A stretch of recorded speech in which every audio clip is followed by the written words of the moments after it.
ഇന്നലെ മുതൽ ഈ ശബരിമലയിലെ യുവതീ പ്രവേശനത്തിന്റെ വിഷയത്തിൽ സർക്കാർ നിലപാട് മാറ്റുന്നു എന്നുള്ള ധാരണ സൃഷ്ടിക്കാനുള്ള ഒരു ശ്രമം ബോധപൂർവം നടന്നുകൊണ്ടിരിക്കുകയാണ്.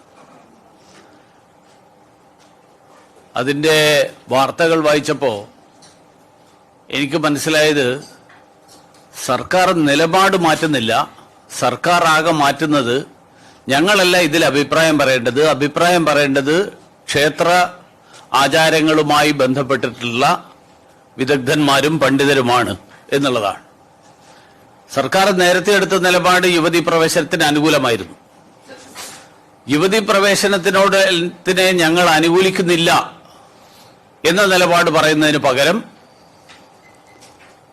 യുവതീ പ്രവേശനത്തിന്റെ വിഷയത്തിൽ തീരുമാനമെടുക്കേണ്ടത് വിദഗ്ധന്മാരാണ്, ക്ഷേത്രാചാരങ്ങളുമായി ബന്ധപ്പെട്ടിട്ടുള്ള ആളുകളാണ് എന്ന് പറഞ്ഞ് വിശ്വാസികളെ പറ്റിക്കാൻ വേണ്ടിയിട്ടുള്ള, വിശ്വാസികളെ കബളിപ്പിക്കാൻ വേണ്ടിയിട്ടുള്ള ഒരു ആസൂത്രിതമായിട്ടുള്ള ശ്രമമാണ് ഇന്നലെ മുതൽ നടക്കുന്നത്.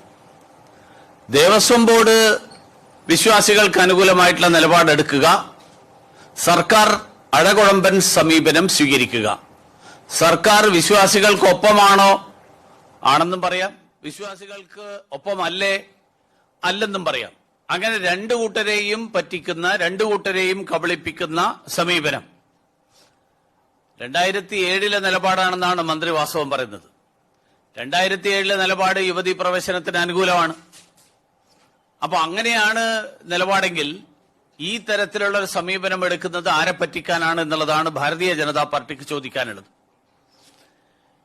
ക്ഷേത്രാചാരങ്ങളിൽ അങ്ങനെയാണെങ്കിൽ ക്ഷേത്രാചാരങ്ങളിൽ സർക്കാരുകളോ കോടതിയോ ഇടപെടാൻ പാടില്ല എന്ന് വ്യക്തമായിട്ട് സർക്കാർ പറയുമോ? അങ്ങനെ വ്യക്തമായിട്ട് സർക്കാർ പറയും എന്നുണ്ടെങ്കിൽ ആ കാര്യം സൂചിപ്പിക്കണം. മാത്രമല്ല, ആചാരത്തെയും ലിംഗസമത്വത്തെയും കൂട്ടിക്കെട്ടാനുള്ള ശ്രമം നടത്തില്ല, അങ്ങനെ കൂട്ടിക്കെട്ടാൻ പാടില്ല എന്നുള്ള നിലപാടെടുക്കുമോ? അപ്പൊ അതുകൊണ്ട് വാസ്തവത്തിൽ സർക്കാരിന്റെ നിലപാട് എന്താണ് എന്നുള്ളത് ജനങ്ങൾക്ക് വ്യക്തമാകാത്ത തരത്തിൽ ഒരു അഴകുഴമ്പൻ സമീപനം സ്വീകരിക്കുക എന്നുള്ളതാണ് സർക്കാർ എടുത്തിരിക്കുന്ന തന്ത്രം. ഇത് തെരഞ്ഞെടുപ്പിനെ മുന്നിൽ കണ്ടുകൊണ്ടുള്ള തന്ത്രം മാത്രമാണ് എന്നുള്ളത് കേരളത്തിലെ വിശ്വാസി സമൂഹം തിരിച്ചറിയും.